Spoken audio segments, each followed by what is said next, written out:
Hello, everyone. Today we're going to be talking about country categorizations. So, we're going to start with the difference between three concepts: nation, state, and nation state. First, a state is an independent sovereign government exercising control over a certain spatially defined and bounded area, whose borders are usually clearly defined and internationally recognized by others.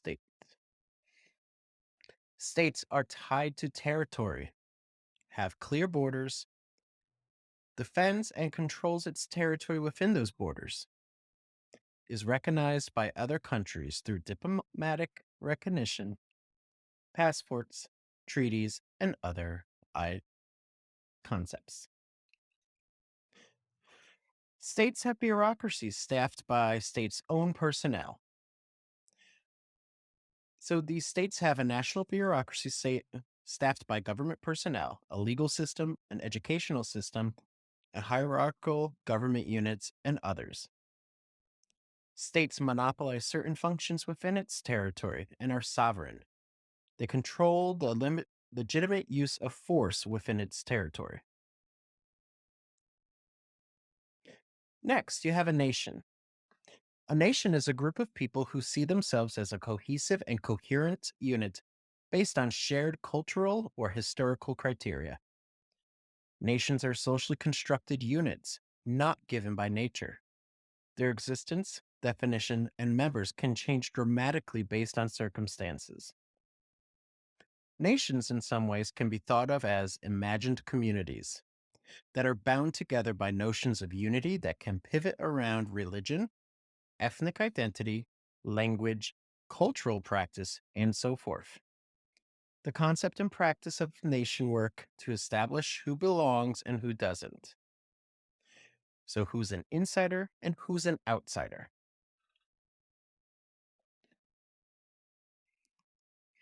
And then finally, we have a nation state.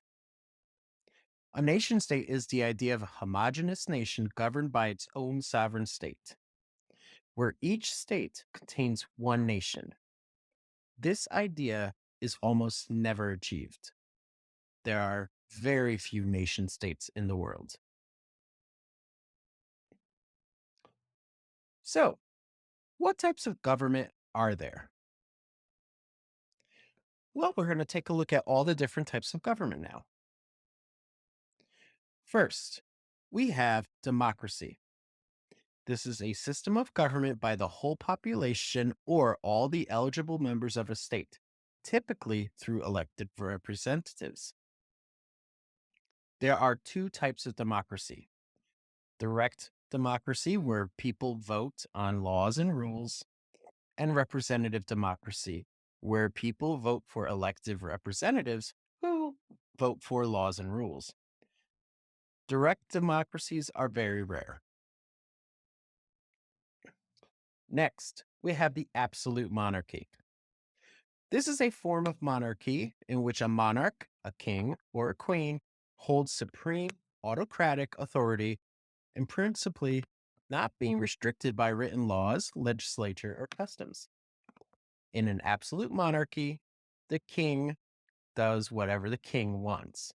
No one can stop him. Then we have communism. This is a society in which all property is publicly owned and each person works and is paid according to their abilities and needs. Communism is a very rare form of government. Next, we have the constitutional monarchy.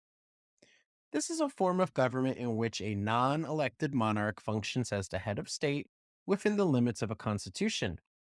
Political power in a constitutional monarchy is shared between the monarch, a king or a queen, and an organized government such as the British Parliament.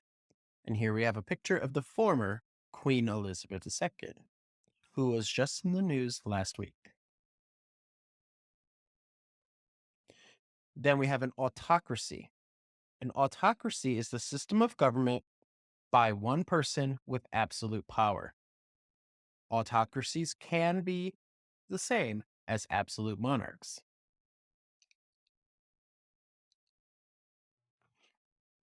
Then we have an oligarchy.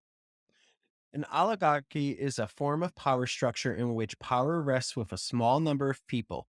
These people may be distinguished by nobility, wealth, education, or corporate, religious, political, or military control. So think of the oligarchy as rich people running the country. They have complete control. Then we have a theocracy.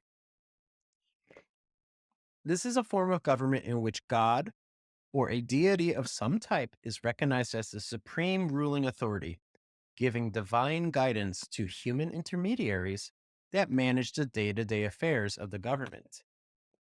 So, a famous example of a theocracy is Iran.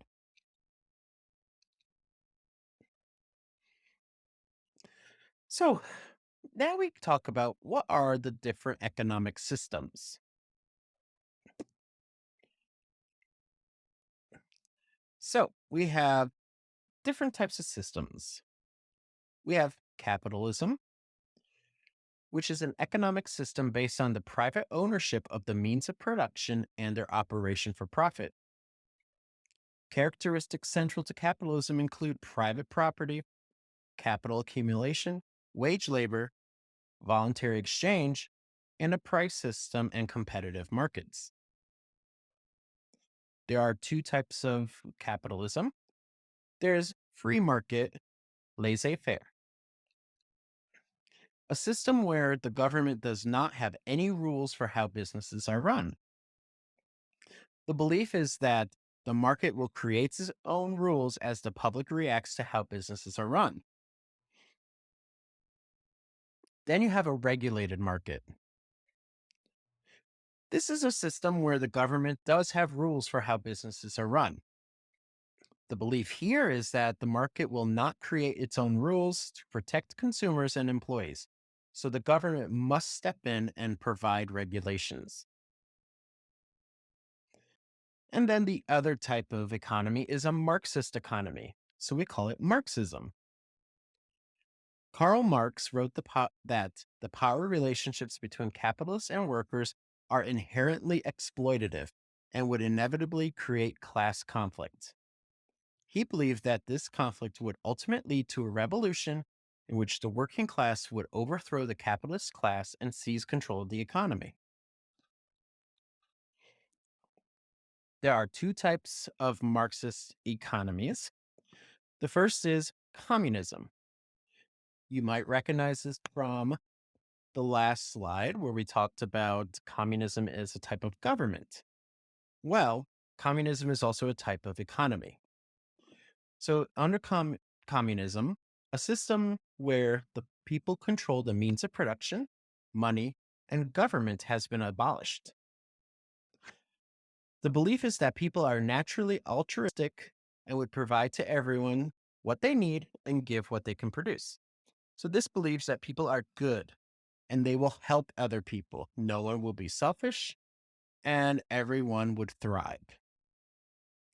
On the other hand, there's socialism. This is a system where the government controls the mean of production and provides social welfare to each according to their need. So the belief here is that people will begin to hoard the resources and take advantage of others. Therefore, the government will ensure everyone is treated fairly. So the differences between communism and socialism is that communism believes that people are good, socialism believes that people are not good, and you need someone there to maintain control. That is all for today. I'll see you next video.